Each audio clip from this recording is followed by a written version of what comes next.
بالقرآن نور قلبي بالقرآن واغفر ذنبي واستر عيبي يا رحمن بالقرآن نور قلبي بالقرآن واغفر ذنبي واستر عيبي يا رحمن بالقرآن بالقرآن بالقرآن نور قلبي فكلامك ربي أحفظه فيحفظني وأرتله وأجوده فيرفعني فكلامك ربي أحفظه فيحفظني وأرتله وأجوده فيرفعني.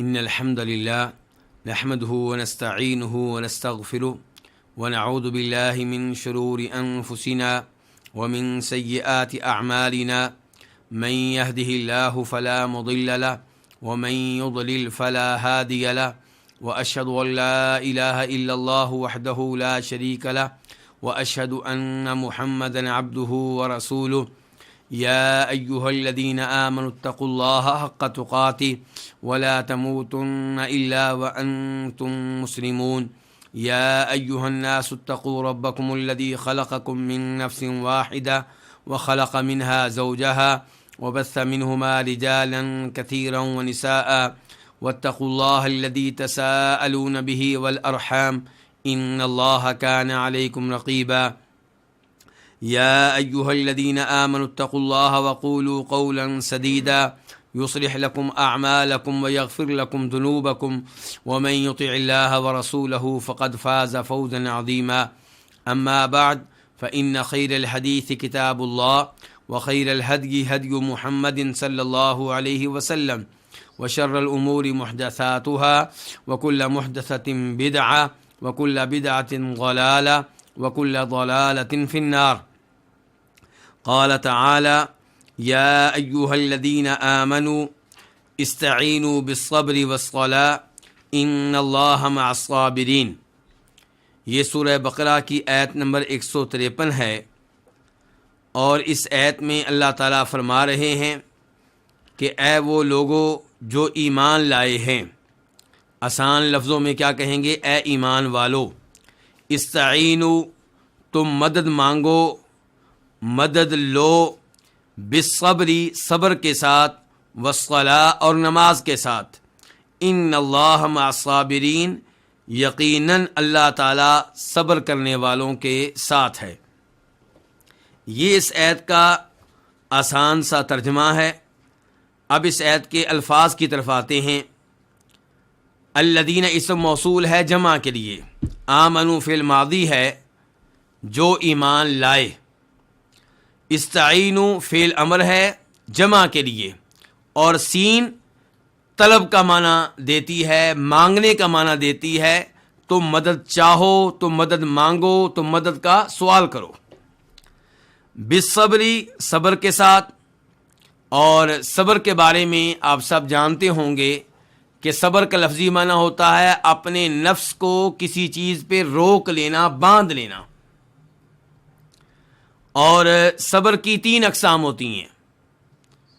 نمبر 1 مصائب اور مشکلات پہ صبر کرنا، تحمل اور برداشت کا مظاہرہ کرنا۔ نمبر 2 اللہ تعالیٰ کی اطاعت پہ مشتمل امور پہ صبر کرنا۔ آپ نماز پڑھتے ہیں تو ڈٹ کر پڑھتے رہیں، یہ نہیں کہ 3 نمازیں پڑھیں اور 1 نماز چھوڑ دیں۔ آپ روزے رکھنے لگے ہیں تو رکھتے رہیں، رمضان کے سبھی روزے رکھیں، اور نفلی عبادات کی طرف آ جائیں تو ان میں بھی یہی کچھ ہوگا کہ جو عبادت آپ نے شروع کر دی ہے اس پہ آپ ڈٹے رہیں، استقامت کا مظاہرہ کریں۔ اور صبر کی تیسری قسم کیا ہوتی ہے؟ اللہ کی نافرمانی پہ مشتمل امور سے دور رہنا، ان سے صبر کرنا، ان کے قریب نہ جانا، لوگ شراب پیتے ہیں، آپ صبر کا مظاہرہ کریں گے، آپ شراب نہیں پئیں گے۔ آپ سے کچھ لڑکیاں دوستی لگانا چاہتی ہیں، آپ صبر کا مظاہرہ کریں گے، آپ ان سے دوستی نہیں لگائیں گے۔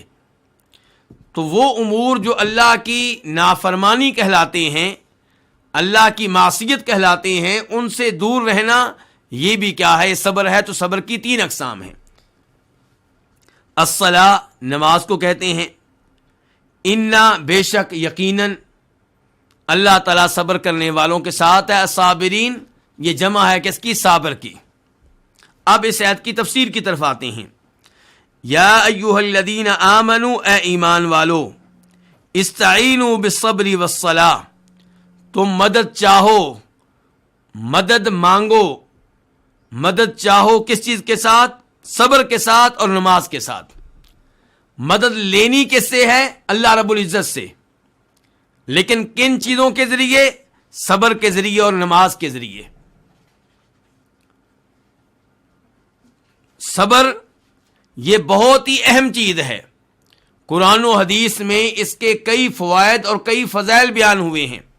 مثال کے طور پہ نبی علیہ الصلوۃ والسلام اس حدیث میں ارشاد فرماتے ہیں جسے امام مسلم اپنی صحیح میں لے کر آئے ہیں، عجبا لامر المؤمن فان امرہ کلہ خیر۔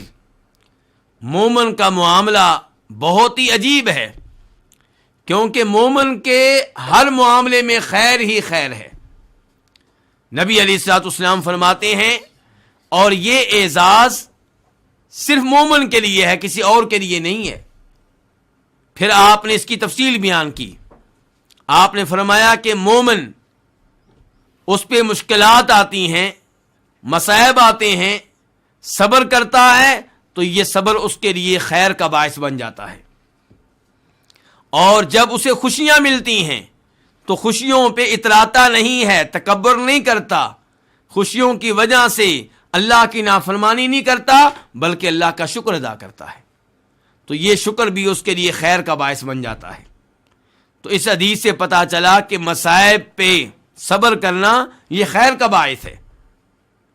اور اللہ تعالیٰ یہ بھی فرماتے ہیں، انما یوفی الصابرون اجرہم بغیر حساب، کہ صبر کرنے والوں کو ان کے صبر کا پورا پورا بدلہ دیا جائے گا، بغیر حساب کے دیا جائے گا۔ والصلاۃ، اور اللہ تعالی نے کہا ہے کہ مدد چاہو نماز کے ذریعے بھی۔ نماز سے انسان کو بہت سے فوائد ملتے ہیں۔ مثال کے طور پہ اللہ تعالیٰ کہتے ہیں سورہ عنکبوت میں، اتلو ما اوحی الیک من الکتاب واقم الصلاۃ ان الصلاۃ تنہی عن الفحشاء والمنکر، کہ آپ اس کتاب کی تلاوت کیجئے جو آپ کی طرف وحی کی گئی ہے، اور نماز قائم کیجئے، یقیناً نماز انسان کو بچاتی ہے، روکتی ہے برائی سے، بے حیائی سے۔ تو یہ کس کا فائدہ ہے؟ نماز کا۔ ایسے ہی نماز انسان کو حوصلہ دیتی ہے۔ نماز میں انسان کو اللہ سے سرگوشیاں کرنے کا موقع ملتا ہے۔ اس لیے جب پریشانیاں آئیں، مصائب آئیں، مشکلات آئیں، تو آپ کیا کریں؟ نماز شروع کر دیں، تاکہ اللہ رب العزت سے باتیں کرنے کا، دعائیں کرنے کا صحیح معنوں میں موقع مل سکے۔ اللہ رب العزت نے یہی حکم ایک اور مقام پہ بھی دیا ہے، سورہ بقرہ میں ہی اللہ تعالیٰ فرماتے ہیں، وَاسْتَعِینُوا بِالصَّبْرِ وَالصَّلَاةِ وَإِنَّهَا لَكَبِیرَةٌ إِلَّا عَلَى الْخَاشِعِینَ۔ اور نبی علیہ الصلوۃ والسلام کے بارے میں امام ابو داؤد اپنی سنن میں روایت کرتے ہیں جناب حذیفہ بن یمان سے کہ نبی علیہ الصلوۃ والسلام جب گھبرا جاتے، جب مشکلات آتی، جب کوئی پریشانی ہوتی، جب کوئی ایسا معاملہ ہوتا جو خوف پہ مشتمل ہوتا، تو آپ نماز میں پناہ لیا کرتے تھے، آپ نماز کی طرف رجوع کیا کرتے تھے، کیونکہ نماز میں اللہ سے صحیح معنوں میں رابطہ کرنے کا موقع ملتا ہے۔ اور امام طبری صحیح سند کے ساتھ روایت کرتے ہیں جناب عبداللہ ابن عباس رضی اللہ تعالیٰ عنہما سے کہ وہ حالت سفر میں تھے، انہیں اطلاع ملی کہ ان کے بھائی قسم فوت ہو گئے ہیں۔ انہوں نے انا للہ و انا الیہ راجعون کہا، پھر راستے سے سائڈ پہ آئے، اپنی سواری کو بٹھایا اور اس کے بعد انہوں نے 2 رکعتیں ادا کی، اور 2 رکعتیں انہوں نے بہت اچھے انداز سے ادا کی، اور اس کے بعد اپنی سواری کی طرف آئے اور وہ یہ آیت پڑھ رہے تھے وَاسْتَعِینُوا بِالصَّبْرِ وَالصَّلَاةِ، کہ مدد چاہو صبر کے ذریعے اور نماز کے ذریعے۔ تو عبداللہ ابن عباس کو ایسی خبر ملی جو پریشانی پہ مشتمل تھی، غم پہ مشتمل تھی، انہوں نے کیا کیا؟ سواری اپنی روک دی اور نماز ادا کی۔ تو اس سے آپ اندازہ لگا سکتے ہیں کہ پریشانیوں میں اور مشکلات میں نماز کا کیا کردار ہے، نماز انسان کو کس قدر حوصلہ دیتی ہے۔ اس لیے ہم سب کو چاہیے کہ جب مشکلات آئیں، پریشانیاں آئیں، صبر کا مظاہرہ کریں، اور دوسرے نمبر پہ نماز کا کثرت سے اہتمام کریں۔ اس کے بعد اللہ تعالیٰ فرماتے ہیں ان اللہ مع الصابرین، یقیناً اللہ تعالیٰ صبر کرنے والوں کے ساتھ ہے۔ یہ جملہ صبر کرنے والوں کے لیے خوشخبری کی حیثیت رکھتا ہے کہ اللہ تعالیٰ کہہ رہے ہیں صبر کرنے والوں میں تمہارے ساتھ ہوں۔ یہ اللہ تعالیٰ کا کون سا ساتھ ہے، کون سی معیت ہے؟ یہ اللہ تعالیٰ کی خاص قسم کی معیت ہے، معیت خاصہ، کیونکہ معیت کی 2 قسمیں ہوتی ہیں، ایک معیت عامہ اور ایک معیت خاصہ۔ ایک اللہ تعالیٰ کا خاص قسم کا ساتھ اور ایک اللہ تعالیٰ کا عام قسم کا ساتھ۔ اللہ تعالیٰ ہر ایک کے ساتھ ہے۔ یہ کیا ہے؟ معیت عامہ۔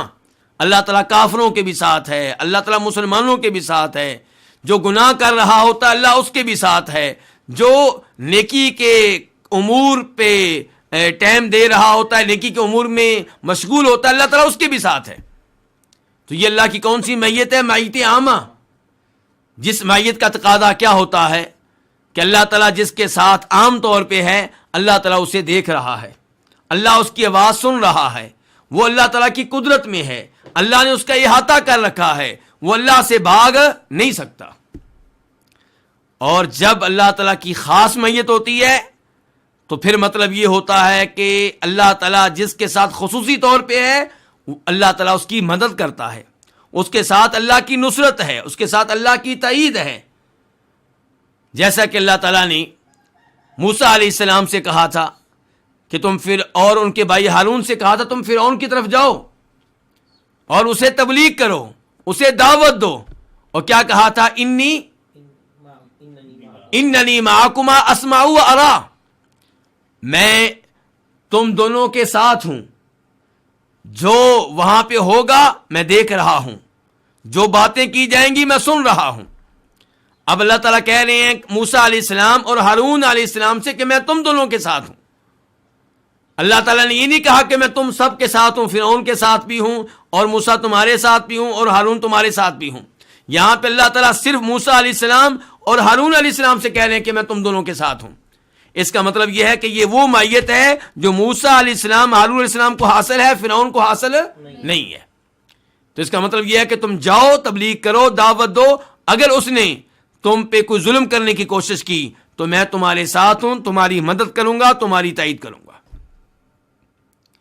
اور جب نبی علیہ الصلوۃ والسلام اور جناب صدیق رضی اللہ تعالیٰ عنہ غار ثور میں تھے تو جناب صدیق نے دیکھا کہ کافر قریب پہنچ گئے ہیں اور قریب ہے کہ ان کی نگاہ غار کے اندر پڑ جائے، نبی علیہ الصلوۃ والسلام پہ پڑ جائے، جناب صدیق پہ پڑ جائے، تو جناب صدیق نبی علیہ الصلوۃ والسلام کی ذات کے تعلق سے پریشان ہوئے کہ کہیں کافر آپ کو کوئی نقصان نہ پہنچا دیں۔ تو انہوں نے پریشانی کا اظہار کیا تو نبی علیہ الصلوۃ والسلام نے فرمایا تھا لا تحزن ان اللہ معنا، ابو بکر غم نہ کرو، ٹینشن نہ لو، بے شک اللہ تعالی ہمارے ساتھ ہے، اللہ تعالی ہمارے ساتھ ہے، یعنی کہ کافروں کے ساتھ نہیں ہے۔ تو یہ کون سی معیت ہے؟ پھر خاص قسم کی معیت ہے، ورنہ عام طور پہ تو اللہ تعالیٰ جیسے اللہ کے رسول کے ساتھ ہیں، ابو بکر صدیق کے ساتھ ہیں، ایسے ہی اللہ تعالیٰ کافروں کے بھی ساتھ تھے، لیکن اللہ کے رسول کہہ رہے ہیں ہمارے ساتھ ہے اللہ تعالیٰ، یعنی کہ اللہ کی خاص معیت ہمارے ساتھ ہے، یہ اعزاز کافروں کے لیے نہیں ہے۔ اور جب موسیٰ علیہ السلام بنی اسرائیل کو لے کر سمندر کی طرف آئے، فرعون سے نجات حاصل کرنے کے لیے، فرعون کی غلامی سے اپنی قوم کو بچانے کے لیے، تو تب فرعون نے ان کا تعاقب کیا، وہ بھی بہت بڑا لشکر لے کر آیا۔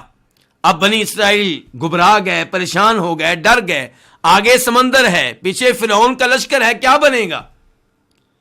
تو موسیٰ علیہ السلام نے کہا تھا ان معی ربی سیہدین، یقیناً میرے ساتھ ہے میرا رب، سیہدین، وہ میرے لیے راستہ بنائے گا۔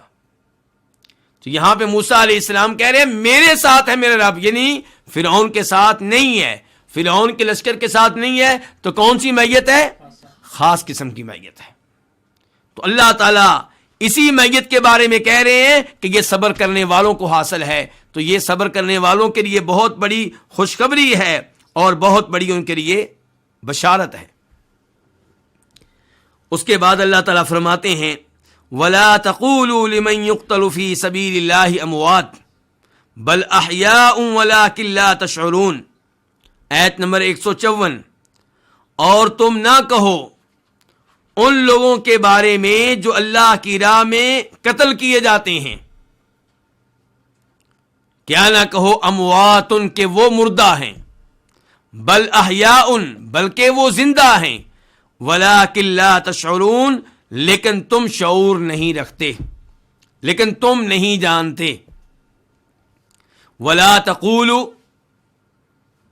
یہ لا نہیں کے لیے ہے، اور تم نہ کہو، اللہ تعالیٰ روک رہے ہیں لمن یقتل فی سبیل اللہ، ان کے بارے میں نہ کہو جو اللہ کی راہ میں قتل کیے جا چکے۔ یقتل فعل مضارع ہے، معلوم کے لیے نہیں بلکہ مجہول کے لیے ہے۔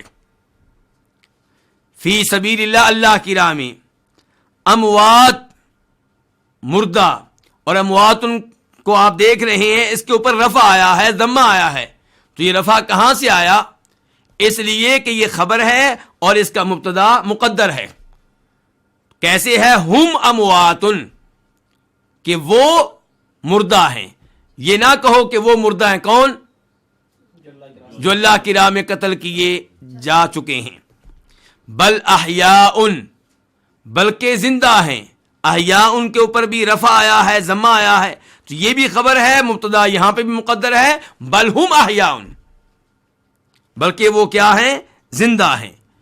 ولکن لا تشعرون، لیکن تم شعور نہیں رکھتے۔ لا تشعرون فعل مضارع ہے اور اس کے اوپر لا نفی کے لیے آیا ہے، تم شعور نہیں رکھتے، جمع کے لیے لفظ ہے، تم ان کی زندگی کی حقیقت کو نہیں جانتے۔ تو اللہ رب العزت اس آیت میں شہداء کا اعزاز بیان کر رہے ہیں اور شہداء کے وارثوں اور لواحقین کو حوصلہ دے رہے ہیں کہ تم یہ نہ سمجھو کہ جو اللہ کی راہ میں قتل ہوا ہے وہ دنیا کی نعمتوں سے محروم ہو گیا ہے، وہ بیچارہ قبر میں چلا گیا ہے، قبر کے اندھیروں میں چلا گیا ہے، وہاں روشنی کیسے ملتی ہوگی، وہاں وہ تنہائی میں ہوگا۔ تو اللہ نے کہا جو میری راہ میں قتل ہوتا ہے وہ عام انسان نہیں ہے، وہ زندہ ہے، اسے میں نے برزخی زندگی دے دی ہے۔ اگرچہ تمہیں اس زندگی کا شعور نہیں ہے، تم اس زندگی کی حقیقت تک نہیں پہنچ سکتے۔ یہاں پہ اللہ رب العزت نے شہداء کی حیات کا، زندگی کا اس بات کیا ہے، تو یہ کون سی زندگی ہے؟ برزخی زندگی، یہ دنیا والی زندگی نہیں ہے۔ مسئلہ تب پیدا ہوتا ہے جب بعض مسلمان یہ کہتے ہیں کہ شہداء کی زندگی، انبیاء کرام علیہم السلام کی زندگی دنیا کی زندگی ہے، بلکہ کچھ لوگوں نے یہاں تک کہا کہ انبیاء کرام علیہم السلام انہیں دنیا والی زندگی حاصل ہے اور انہیں ان کی بیویاں پیش کی جاتی ہیں۔ تو یہ عقائد درست نہیں ہے۔ حقیقت کیا ہے کہ یہ لوگ فوت ہو چکے، دنیا سے جا چکے، اسی لیے انہیں دفن کیا جا چکا، اسی لیے ان کا جنازہ ادا کیا جا چکا، اسی لیے انہیں کفن دیا جا چکا، اسی لیے ان پہ مٹی ڈالی جا چکی، اسی لیے ان کا مال ان کے لواحقین میں اور وارثوں میں تقسیم کیا جا چکا، اور اسی لیے شہید کی بیگم سے عدت گزرنے کے بعد کوئی اور نکاح کر لیتا ہے، کیونکہ اس کا خاوند فوت ہو چکا ہے، دنیا سے جا چکا ہے۔ اگر اسے دنیا کی زندگی حاصل ہے تو پھر اس کی بیوی سے کوئی دوسرا شادی کیوں کرے، پھر اس کے مال کو تقسیم کیوں کیا جائے جب وہ دنیا کی طرح زندہ ہے، دنیاوی زندگی حاصل ہے۔ تو دنیاوی زندگی گزار چکے، اب جس زندگی کا تذکرہ ہو رہا ہے یہ برزخ کی زندگی ہے، اور یہ شہداء کو حاصل ہے، یہ انبیاء کرام علیہم السلام کو بھی حاصل ہے، بلکہ انبیاء کرام کی زندگی شہداء کے مقابلے میں زیادہ کامل اور مکمل ہے۔ لیکن زندگی کون سی ہے؟ بار بار کہہ رہا ہوں، برزخی زندگی۔ اور برزخ اس کا دنیا سے کوئی تعلق نہیں ہے، بلکہ یہ آخرت کے مرحلوں میں سے پہلا مرحلہ ہے۔ تو اس لیے اللہ رب العزت ارشاد فرماتے ہیں قرآن حکیم میں، وما انت بمسمع من فی القبور، کہ جو بھی قبروں میں ہیں انہیں آپ اپنی آواز نہیں سنا سکتے۔ اللہ تعالیٰ کہتے ہیں انک لا تسمع الموتى، فوت شدگان کو آپ اپنی آواز نہیں سنا سکتے۔ تو اس لیے شہداء کی قبر پہ کھڑے ہو کے آوازیں دیتے ہوئے اگر کوئی سمجھتا ہے کہ ہماری آواز ان تک پہنچ رہی ہے تو اس کا یہ عقیدہ قرآن کے خلاف ہے۔ قرآن کا عقیدہ اس معاملے میں بالکل واضح ہے۔ البتہ یہ زندگی جو شہداء کو حاصل ہے، جو انبیاء کرام علیہم السلام کو حاصل ہے، بہت عظیم زندگی ہے۔ اللہ تعالیٰ نے سورہ ال عمران میں فرمایا احیاء عند ربہم یرزقون، وہ اپنے رب کے ہاں زندہ ہیں، میرے ہاں نہیں، آپ کے ہاں نہیں، اپنی بیوی کے ہاں نہیں، والدین کے ہاں نہیں، اپنے رب کے ہاں زندہ ہیں، یرزقون، انہیں رزق دیا جاتا ہے۔ تو اس لیے ان لوگوں کے بارے میں جو اللہ کی راہ میں قتل ہو چکے، ٹینشن لینے کی ضرورت نہیں ہے۔ اور یہاں پہ یہ بھی وعدے کرنا چاہوں گا کہ یہ زندگی، برزخ کی زندگی، ہر مرنے والے کو حاصل ہے۔ آپ نے وہ حدیث سنی ہوگی اور یہ عقیدہ آپ سب کا ہوگا کہ جب ہم مردے کو دفن کرتے ہیں، اس کے اوپر مٹی ڈال دیتے ہیں، تو اس کے پاس فرشتے آتے ہیں، اسے بٹھاتے ہیں، اس سے سوال کرتے ہیں، اس سے پوچھتے ہیں تمہارا رب کون ہے، تمہارے نبی کون ہے، تمہارا دین کیا ہے۔ تو اب یہ سوال کس سے ہو رہا ہے؟ جو زندہ ہے، لیکن زندگی کون سی؟ برزخ کی، دنیا والی نہیں۔ اور یہ سوال مسلمان سے بھی ہوتا ہے، کافر سے بھی ہوتا ہے۔ اس کا مطلب یہ ہے کہ یہ برزخ کی زندگی مسلمان کو بھی حاصل ہے، کافر کو بھی حاصل ہے۔ اور پھر مسلمان کو قبر میں راحت ملتی ہے، نعمتیں ملتی ہیں، اور کافر کو عذاب ملتا ہے۔ تو یہ عذاب کو کیسے محسوس کرے گا؟ زندہ ہے تو تبھی محسوس کرے گا۔ تو کافر بھی زندہ ہے، برزخی زندگی اسے بھی حاصل ہے، لیکن اس کی زندگی عذاب والی، تکلیفوں والی، اور مومن کی زندگی راحت والی، نعمتوں والی۔ تو یہ زندگی سب کو حاصل ہے، لیکن کون سی زندگی ہے؟ برزخ کی زندگی۔ البتہ اللہ رب العزت نے یہاں پہ تذکرہ شہداء کی زندگی کا کیا ہے، کیونکہ ان کی زندگی اعلیٰ ہے، ان کی زندگی عام مومن کے مقابلے میں بہت بہتر ہے۔ اور انبیاء کرام علیہم السلام کی زندگی یقیناً شہداء کی زندگی سے بھی زیادہ افضل اور بہتر ہے اور اعلیٰ ہے۔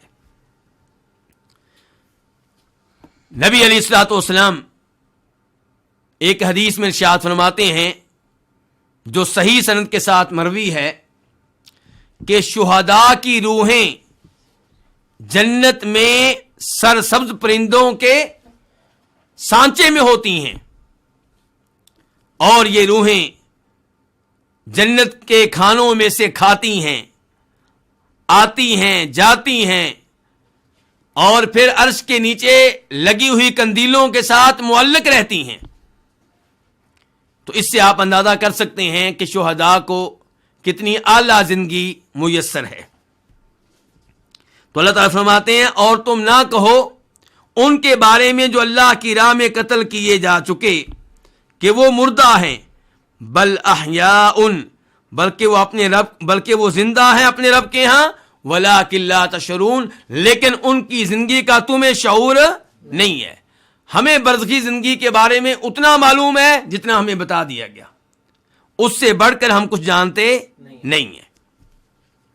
اللہ تعالیٰ فرماتے ہیں آیت نمبر 155 میں، وَلَنَبْلُوَنَّكُمْ بِشَيْءٍ مِّنَ الْخَوْفِ وَالْجُوعِ وَنَقْصٍ مِّنَ الْأَمْوَالِ وَالْأَنفُسِ وَالثَّمَرَاتِ وَبَشِّرِ الصَّابِرِينَ، اور البتہ ہم تمہیں یقینی طور پہ آزمائیں گے، اور البتہ ہم یقینی طور پہ تمہارا امتحان لیں گے، خوف، بھوک اور مالوں اور جانوں اور پھلوں کی کمی میں سے کسی نہ کسی چیز کے ساتھ۔ وَبَشِّرِ الصَّابِرِينَ، اور آپ خوشخبری دے دیں صبر کرنے والوں کو۔ لَنَبْلُوَنَّكُمْ، اس میں 3 ایسی چیزیں ہیں جو تاکید پہ دلالت کرتی ہیں۔ نمبر 1 لام، لَنَبْلُوَنَّكُمْ کا لام یہ تاکید کے لیے ہے، اور یہ لام قسم ہے۔ اس کا مطلب یہ ہے کہ اس سے پہلے قسم مقدر ہے، وَاللَّهِ لَنَبْلُوَنَّكُمْ، اور نبلونا کے آخر میں جو نون ہے یہ بھی تاکید کے لیے ہے۔ تو اللہ تعالی تاکید پہ مشتمل 3 چیزیں لا کر بتا رہے ہیں کہ جو بات میں کہہ رہا ہوں یہ شک و شبہ سے بالاتر ہے، یہ پکی بات ہے، اس میں شک و شبہ کی کوئی گنجائش نہیں ہے۔ تو پکی بات پر کیا ہے کہ ہم یقینی طور پہ تمہیں آزماتے رہیں گے، تمہارا امتحان لیتے رہیں گے۔ الخوف کس کو کہتے ہیں؟ ڈر کو۔ جو کس کو کہتے ہیں؟ بھوک کو۔ نقص کا معنی کیا ہوتا ہے؟ کمی۔ اموال مال کی جمع ہے، الانفس نفس کی جمع ہے جانیں، الثمرات کا معنی کیا ہے؟ پھل۔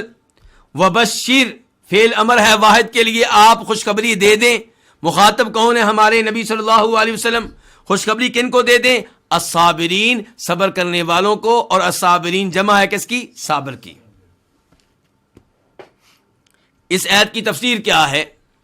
اس سے پتہ چلا کہ اللہ رب العزت لوگوں کا امتحان لیتے ہیں، انہیں آزمائشوں میں مبتلا کرتے ہیں، اور اللہ رب العزت کی یہ سنت ہے، اللہ رب العزت کا یہ نظام ہے، اللہ رب العزت کا یہ طریقہ کار ہے۔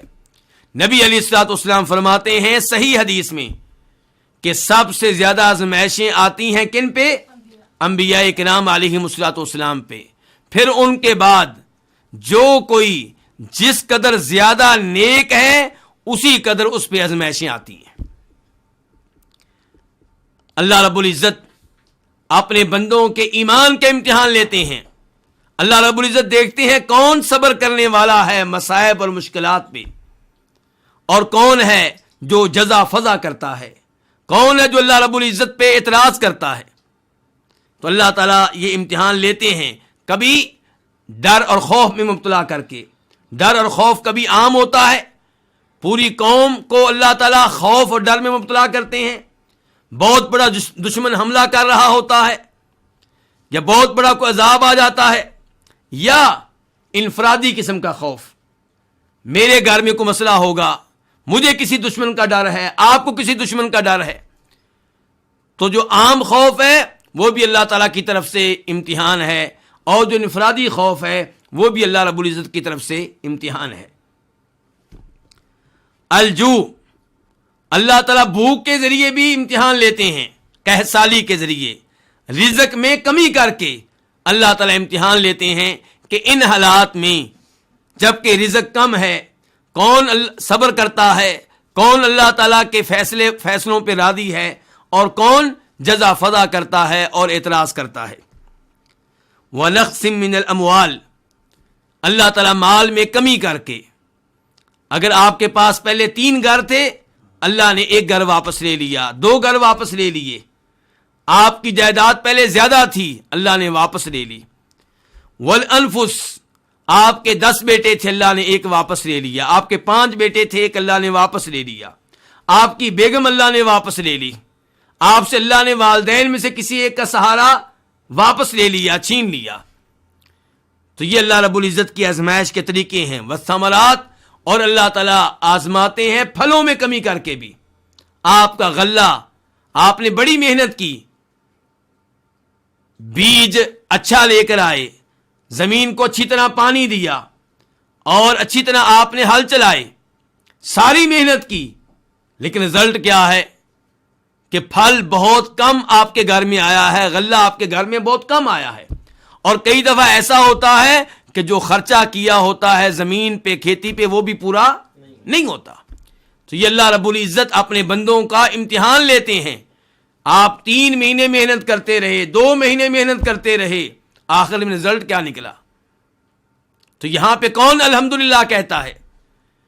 کون اس معاملے پہ راضی ہے اور کون اعتراض کرتا ہے؟ اللہ تعالیٰ یہ دیکھتے ہیں. فرمایا وبشر الصابرین، خوشخبری آپ ان کو دیں جو ان آزمائشوں پہ صبر کریں، جو ان مشکلات پہ صبر کریں. تو یہاں سے بھی پتا چلا کہ صبر کرنے والے بہت عظیم لوگ ہیں.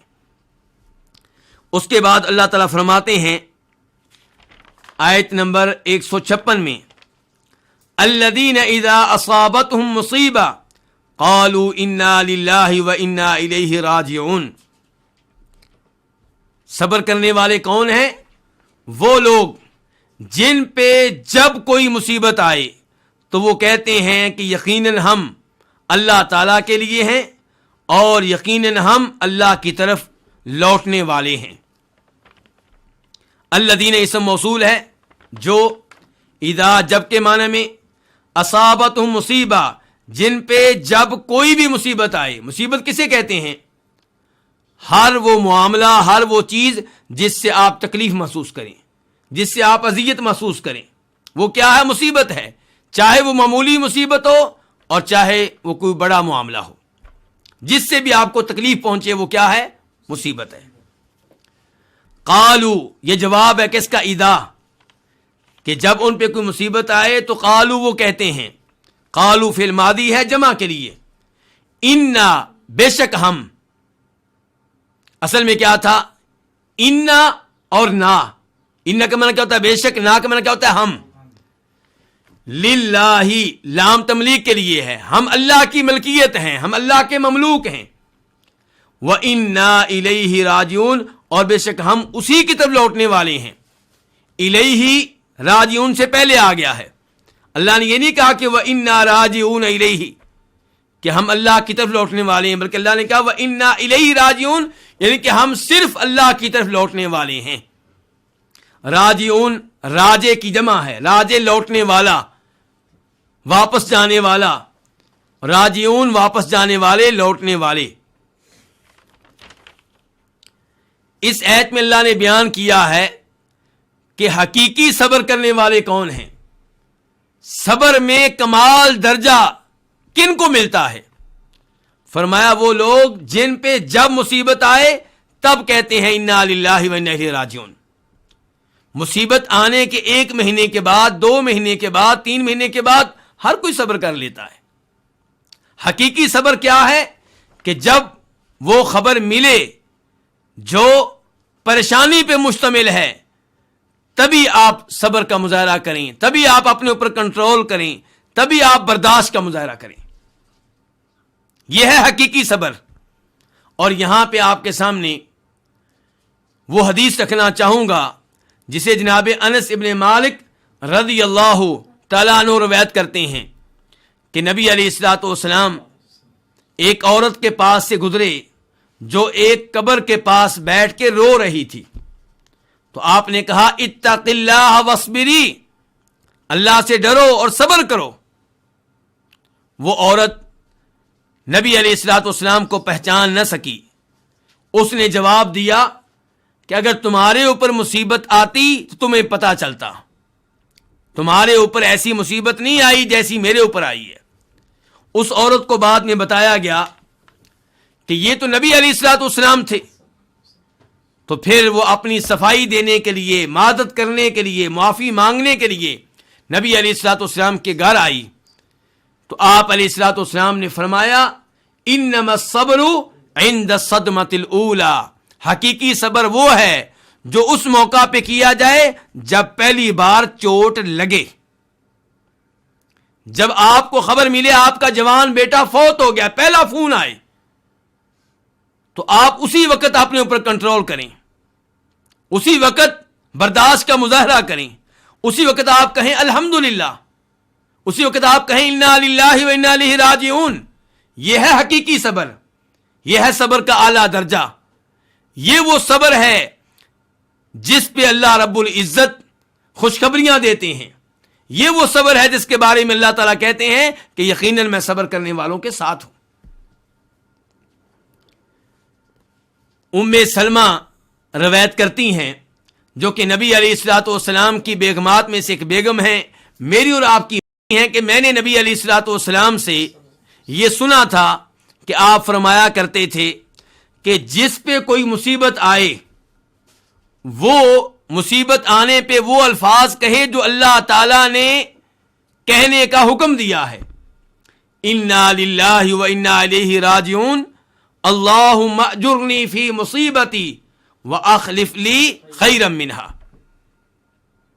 ان الفاظ میں سے انا للہ و انا الیہ راجعون یہ قرآن میں آئے ہیں اس آیت میں جس کی ابھی ہم تفسیر کر رہے ہیں، اور اللہم اجرنی فی مصیبتی واخلف لی خیرا منہا یہ بھی اس کے ساتھ ملا کر کہنے ہیں. یہ کس نے سکھایا؟ نبی علیہ الصلوۃ والسلام نے.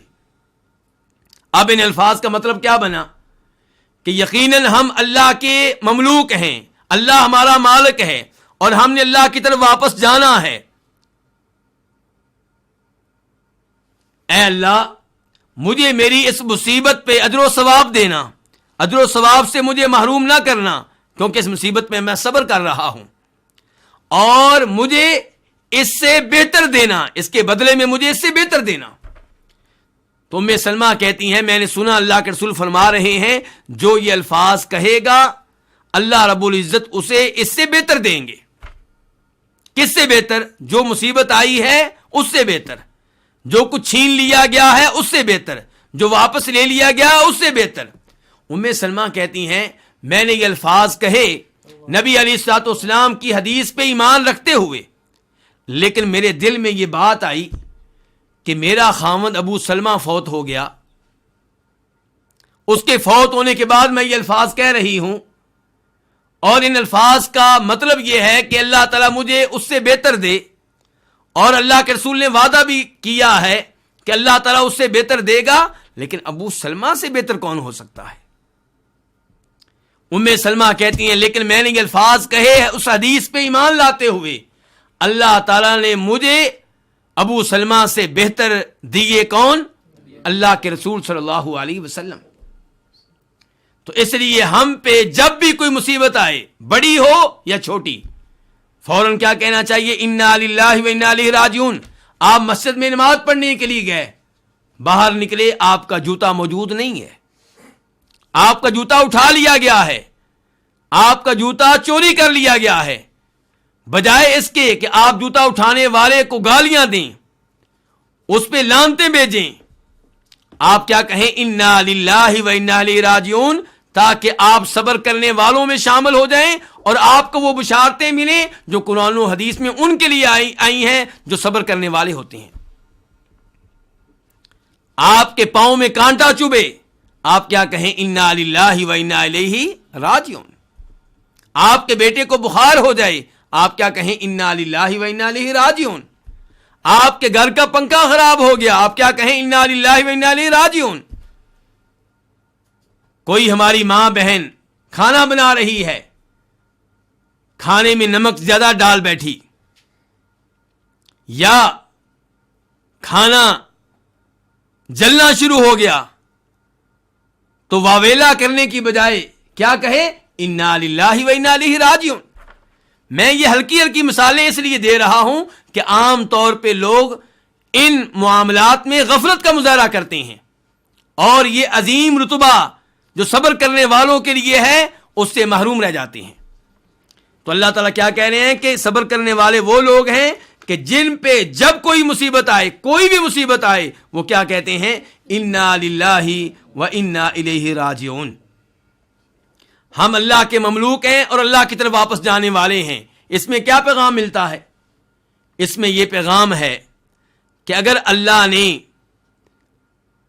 مجھ سے کوئی چیز چھین لی ہے، مجھ سے کوئی چیز واپس لے لی ہے، تو پھر کیا ہوا؟ اس کا مالک اللہ تھا، اللہ نے دی تھی.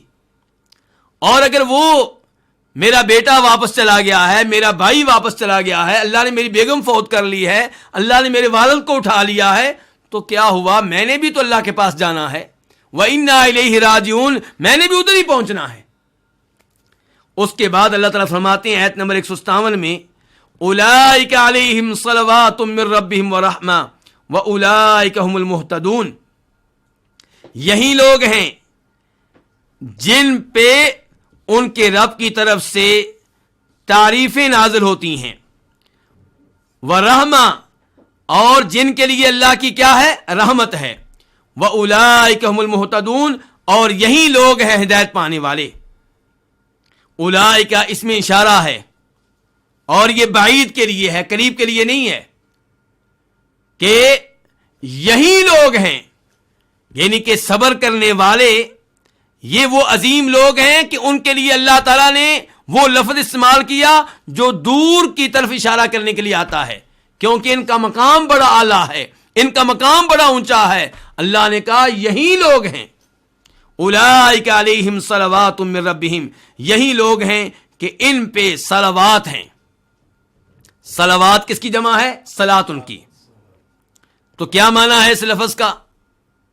میں نے ترجمہ کیا کیا ہے؟ تعریف، تعریفیں، اور عام طور پہ اس لفظ کا معنی کیا کیا جاتا ہے؟ رحمتیں، لیکن یہاں پہ اس لفظ کا معنی تعریف ہی مناسب رہے گا۔ کیوں؟ کیونکہ صلوات کے بعد کیا لفظ آیا ہے؟ ورحمہ، واو ان کے درمیان میں ہے، اور واو عطف کے لیے ہے، اور عربی کا قاعدہ یہ ہے العطف یقتضی التغایر، کہ عطف جو ہے اس کا تقاضا یہ ہوتا ہے کہ جو چیز واو کے بعد ہے وہ اس سے مختلف ہے جو واو سے پہلے ہے، دونوں چیزیں ایک نہیں ہیں۔ تو جب واو کے بعد رحمت کا لفظ آ گیا، اس سے پتا چلا کہ صلوات کا معنی رحمت کا نہیں ہے، صلوات کا معنی کیا ہے؟ پھر تعریفوں کا۔ اور آپ جانتے ہیں کہ صلوات کا ایک معنی تعریف بھی ہوتا ہے۔ نبی علیہ الصلوۃ والسلام کے بارے میں جب ہم اللہ تعالیٰ سے درخواست کرتے ہیں اللہم صلی علی محمد، تو اس کا معنی کیا ہے؟ کہ اے اللہ جناب محمد کی تعریفیں کر۔ کہاں؟ فرشتوں کے ہاں، ان کا مقام بلند فرما، ان کی شان میں اضافہ فرما، یہ مطلب بنتا ہے اللہم صلی علی محمد کا۔ اور اولئک علیہم صلوات من ربہم کا بھی یہی مطلب ہے کہ یہی لوگ ہیں، ان پہ ان کے رب کی طرف سے کیا نازل ہوتی ہیں؟ تعریفیں، یعنی کہ اللہ تعالیٰ ان کی تعریفیں بیان کرتا ہے فرشتوں کے ہاں۔ تو یہ صبر کرنے والوں کے لیے 3 خوشخبریاں ہیں اس آیت میں۔ نمبر 1 ان کے رب کی طرف سے ان کی تعریفیں، نمبر 2 رب کی ان پہ رحمت نازل ہوتی ہے، نمبر 3 اللہ کی طرف سے سرٹیفکیٹ ملتا ہے کہ یہ ہدایت والے ہیں۔ من ربہم، ان کے رب کی طرف سے۔ رب کس کو کہتے ہیں؟ رب وہ جو پالنے والا ہے، جو پیدا کرنے والا ہے، جو رزق دینے والا ہے، جو سارے امور کی تدبیر کرنے والا ہے۔ وَأُولَئِكَ، یہ بھی اس میں اشارہ بعید کے لیے ہے۔ ایک دفعہ پھر اللہ بیان کر رہے ہیں کہ ان کی شان بڑی بلند ہے، ان کا مقام بڑا بلند ہے، اس لیے اولئک اس میں اشارہ استعمال کیا گیا جو بعید کے لیے ہے، یہی لوگ ہیں۔ پھر کیا کہا گیا؟ ہم ضمیر فصل ہے، اور یہ حصر کا فائدہ دیتی ہے، تو اس سے ہمیں کون سا معنی ملا؟ تاکید کا۔ یہی لوگ ہیں، کو اور نہیں، یہی لوگ ہیں کیا؟ المہتدون، ہدایت پانے والے۔ جب آپ مصائب اور مشکلات پہ صبر کرتے ہیں، اللہ تعالیٰ آپ کو انعام کیا دیتا ہے؟ اللہ تعالیٰ آپ کو ہدایت پہ چلاتا ہے، اللہ تعالیٰ آپ کی رہنمائی کرتا ہے۔ اب ہم آتے ہیں اس آیت کی تفسیر کی طرف۔ اللہ تعالیٰ کہتے ہیں کہ یہی وہ لوگ ہیں جن پہ ان کی رب کی طرف سے تعریفیں ہوتی ہیں، یعنی کہ اللہ رب العزت ان کا ذکر خیر کن کے ہاں کرتا ہے؟ اپنے مقرب فرشتوں کے ہاں کرتا ہے۔ اور یہاں پہ ربوبیت کون سی؟ ربوبیت خاصہ۔ صبر کرنے والوں کا یہ بھی اعزاز ہے کہ اللہ نے کہا کہ میں ان کا رب ہوں، ان پہ ان کی تعریفیں ہوتی ہیں ان کے رب کی طرف سے، حالانکہ اللہ تعالیٰ سب کا رب ہے، لیکن جب اللہ نے کہا کہ میں ان کا رب ہوں، اس سے پتا چلا کہ اللہ کی ربوبیت ان کے لیے خصوصی طور پہ ہے۔ اللہ تعالیٰ ان کا خصوصی اہتمام کرتے ہیں، اللہ تعالیٰ ان کا خصوصی خیال رکھتے ہیں۔ وَرَحْمَةً، اور ان پہ رب کی رحمتیں نازل ہوتی ہیں۔ تو اس کے پتہ چلا کہ رحمت اللہ کی صفات میں سے ایک کیا ہے؟ صفت ہے۔ تو اس سے یہ پیغام ملا کہ الرحمن الرحیم کی تفسیر کرتے ہوئے کسی قسم کی تعویل اور تحریف سے گریز کرنا چاہیے، اور اللہ تعالیٰ کے ناموں الرحمن اور الرحیم کو حقیقت میں محمول کرنا چاہیے، اور ان میں جو اللہ کی صفت رحمت موجود ہے اس کو مان لینا چاہیے اور اس کی تعویل اور تحریف سے بچنا چاہیے۔ وَأُولَئِكَ هُمُ الْمُهْتَدُونَ، یہ تیسرا انعام ہے ان کے لیے جو صبر کرنے والے ہیں۔ اللہ نے کہا یہی لوگ ہیں ہدایت پانے والے۔ ہدایت سے مراد یہاں پہ کون سی ہدایت ہے؟ ہدایت توفیق، عملی قسم کی ہدایت۔ ورنہ اللہ تعالیٰ ہدایت ارشاد تو کافروں کو بھی دیتے ہیں۔ اللہ نے اپنے نبی علیہ الصلوۃ والسلام لوگوں کی طرف بھیجے، کس لیے؟ کہ ان کی رہنمائی کریں، ان کو ہدایت دیں۔ کون سی ہدایت؟ ہدایت ارشاد۔ لیکن دلوں میں ایمان داخل کر دینا، دلوں میں توحید داخل کر دینا، یہ ہدایت وہ ہے جس کا مالک کون ہے؟ ایک اللہ۔ تو اللہ تعالیٰ فرماتے ہیں وَأُولَئِكَ هُمُ الْمُهْتَدُونَ، جو صبر کرنے والے ہیں یہی ہدایت پانے والے ہیں کہ اللہ ان کو ہدایت توفیق دیتا ہے۔ اس کے بعد اللہ تعالیٰ فرماتے ہیں آیت نمبر 158 میں ان الصفا والمروة من شعائر اللہ فمن حج البیت واعتمر فلا جناح علیہ ان یطوف بہما ومن تطوع خیرا فإن اللہ شاکر علیم۔ یقیناً صفا اور مروہ اللہ کی نشانیوں میں سے ہیں، پس جو کوئی بیت اللہ کا حج کرے یا عمرہ کرے تو اس پہ کوئی گناہ نہیں ہے کہ وہ صفا اور مروہ کا طواف کرے، ان کی سعی کرے۔ ومن تطوع خیرا، اور جو کوئی خوشی سے کوئی نیکی کرے تو یقیناً اللہ تعالی شاکر علیم، قدردان ہے اور مکمل علم رکھنے والا ہے۔ یہ تھا اس آیت کا ترجمہ۔ اب اس آیت کے الفاظ کی طرف آتے ہیں۔ صفا اور مروہ، اس سے مراد دو پہاڑ ہیں، ایک پہاڑ کا نام صفا اور دوسرے کا نام مروہ۔ یہ دونوں پہاڑ کعبۃ اللہ کے قریب میں آج بھی موجود ہیں، اور یہی وہ دو پہاڑ ہیں جن کے مابین سعی ہوتی ہے، یعنی کہ حج کرنے والے، عمرہ کرنے والے صفا سے مروہ اور مروہ سے صفا اس انداز سے چکر لگاتے ہیں، اور ٹوٹل کتنے چکر لگائے جاتے ہیں؟ 7۔ من شعائر اللہ، من تبیدیہ ہے کہ صفا اور مروہ اللہ کی نشانیوں میں سے ہیں۔ اللہ کی نشانیاں بہت زیادہ ہیں، ان میں سے دو نشانیاں یہ پہاڑ ہیں۔ شعائر، شعیرہ کی جمع ہے۔ شعیرہ کس کو کہتے ہیں؟ علامت کو اور نشانی کو۔ فمن حج البیت، حج کا لفظی معنی کیا ہوتا ہے؟ قصد کرنا، ارادہ کرنا۔ تو جو بیت اللہ کا حج کرے، البیت سے مراد کیا ہے؟ کعبہ۔ یہ البیت سے مراد وہ اللہ کا گھر ہے جو مسجد حرام کی شکل میں موجود ہے، جسے کعبۃ اللہ کہتے ہیں۔ اب اعتمر، یا کیا کرے؟ زیارت کرے۔ حج بھی فعل ماضی ہے، اعتمر بھی فعل ماضی ہے۔ فلا جناح علیہ، لا نہیں ہے، جناح کوئی گناہ، علیہ اس پہ کوئی گناہ نہیں ہے۔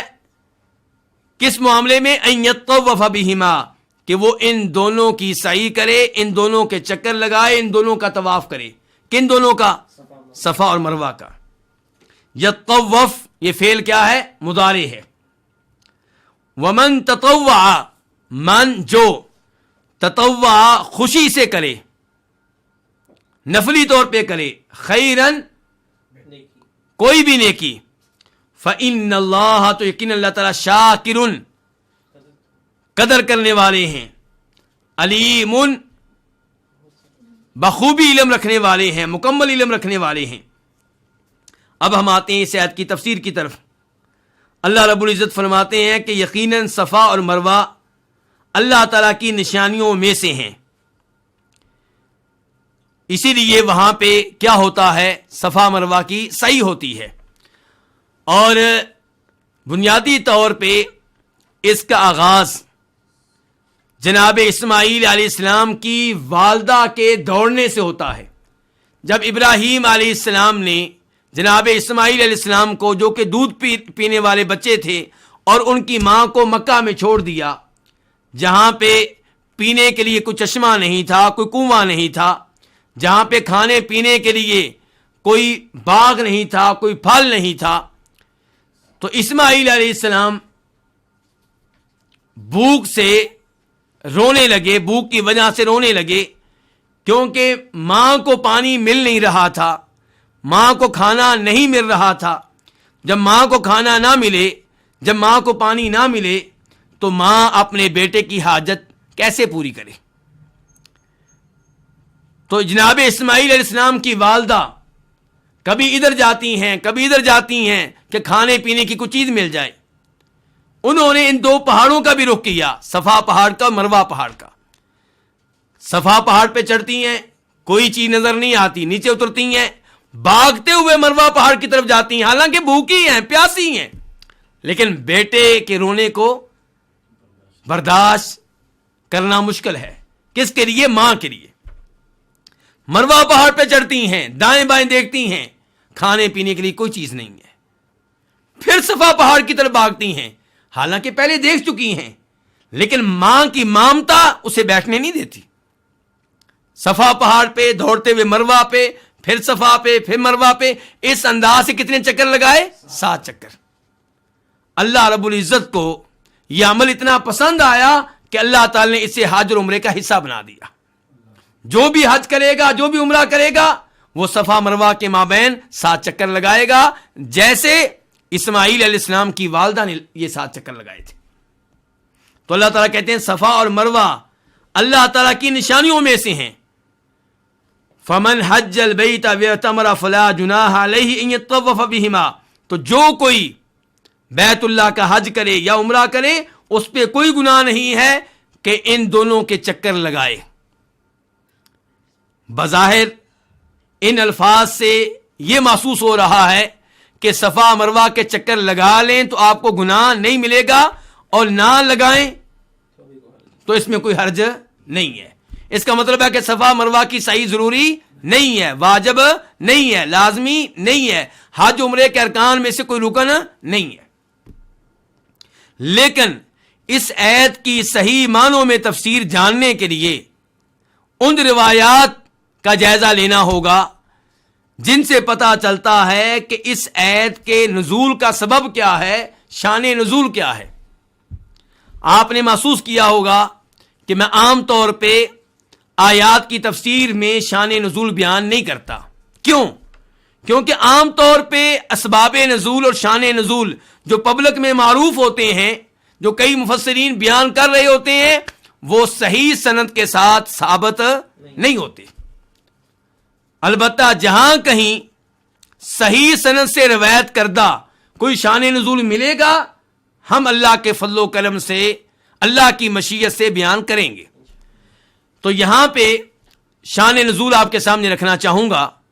امام بخاری، امام مسلم وغیرہ روایت کرتے ہیں عروہ بن زبیر سے۔ عروہ بن زبیر کون ہے؟ تابعی ہیں، اور ام المؤمنین عائشہ کے کیا لگتے ہیں؟ بانجے ہیں، جناب اسماء کے بیٹے ہیں، زبیر بن عوام کے بیٹے ہیں، ابو بکر صدیق رضی اللہ عنہ کے کیا ہیں؟ نواسے ہیں۔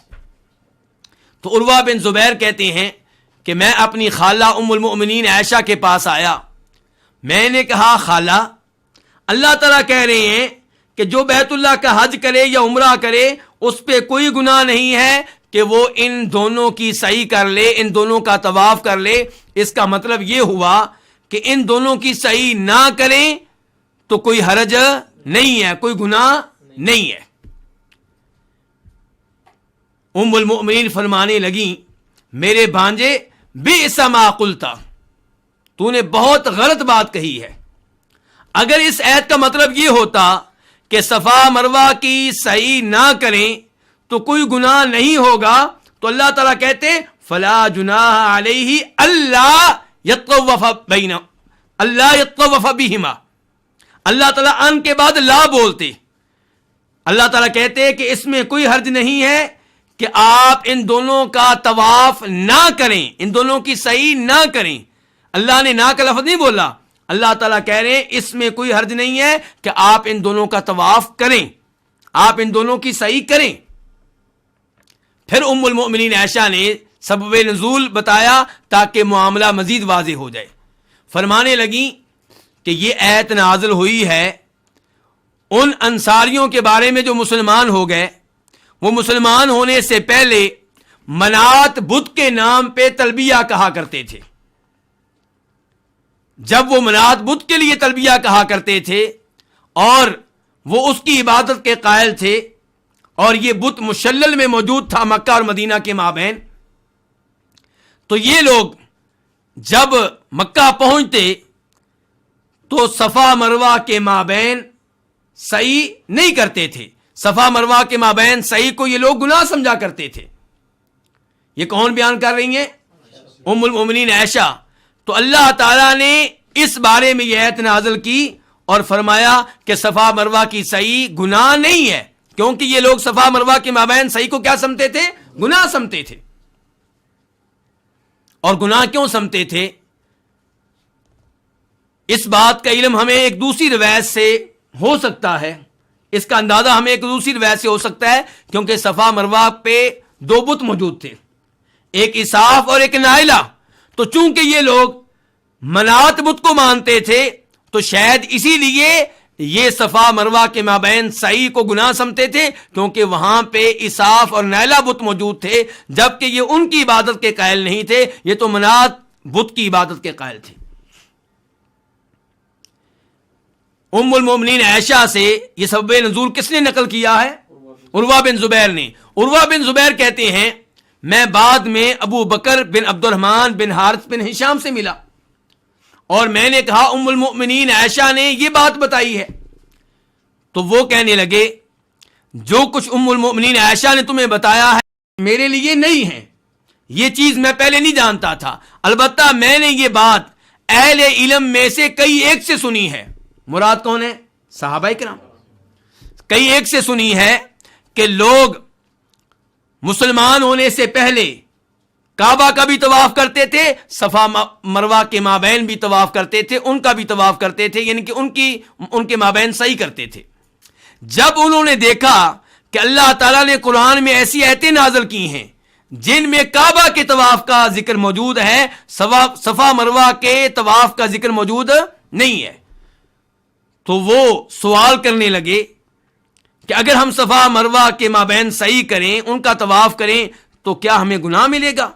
تو اللہ نے کہا فلا جناح علیہ ان یطوف بہما، صفا مروہ کے مابین سعی کرنا اور ان کا طواف کرنا اس میں کوئی گناہ نہیں ہے۔ ابو بکر بن عبد الرحمن بن حارث بن ہشام کہتے ہیں کہ میرا خیال یہ ہے کہ یہ آیت ان دونوں معاملات میں نازل ہوئی ہے، ان کے بارے میں بھی جو منات کے نام پہ تلبیہ کہتے تھے اور صفا مروہ کے مابین سعی کو کیا سمجھتے تھے؟ گناہ، اور ان کے بارے میں بھی جو پہلے صفا مروہ کی سعی کرتے تھے، مسلمان ہونے کے بعد جب انہوں نے دیکھا کہ اللہ نے صفا مروہ کے مابین سعی کا ذکر نہیں کیا تو وہ اس کو گناہ سمجھنے لگے، تو ان کے بارے میں بھی یہ آیت نازل ہوئی ہے۔ بلکہ یہاں پہ ایک اور روایت آپ کے سامنے رکھنا چاہوں گا جسے امام بخاری روایت کرتے ہیں عاصم احول سے۔ وہ کہتے ہیں کہ جناب انس ابن مالک سے سوال ہوا صفا مروہ کے بارے میں، کہنے لگے کہ ہم زمانے جاہلیت میں صفا مروہ کے مابین سعی کو جاہلیت کا ایک معاملہ سمجھا کرتے تھے، جاہلیت کا کام سمجھتے تھے، کفر کا کام سمجھتے تھے۔ اور اس کی وجہ کیا ہے؟ شاید اس کی وجہ وہی ہے جو پہلے میں بتا چکا ہوں، کیونکہ یہاں پہ دو بت موجود تھے۔ کہنے لگے اس لیے جب ہم نے اسلام قبول کیا تو اسلام قبول کرنے کے بعد ہم نے صفا مروہ کی سعی ترک کر دی۔ کیوں؟ کیونکہ ہم سمجھتے تھے کہ یہ جاہلیت کا کام ہے۔ تو اللہ نے یہ آیت نازل فرمائی ان الصفا والمروۃ من شعائر اللہ فمن حج البیت واعتمر فلا جناح علیہ ان یطوف بہما۔ تو خلاصہ کلام یہ ہے کہ جب اللہ تعالیٰ کہہ رہے ہیں کہ ان کے مابین صحیح کرنے میں کوئی گناہ نہیں ہے، تو اللہ تعالیٰ لوگوں کے اشکالات کا ازالہ فرما رہے ہیں۔ جہاں تک تعلق ہے صفا مروہ کے مابین صحیح کے حکم کا کہ یہ سنت ہے یا واجب ہے یا رکن ہے، تو صحیح بات یہ ہے کہ یہ واجب ہے، ضروری ہے، بلکہ رکن ہے۔ کیسے پتا چلا؟ نمبر 1، امام احمد اپنی مسند میں روایت کرتے ہیں کہ نبی علیہ السلام نے فرمایا اسعوا فإن اللہ کتب علیکم السعی، کہ لوگوں صفا مروہ کی سعی کرو، اللہ نے صفا مروہ کی سعی تم پہ فرض کر دی ہے، لکھ دی ہے۔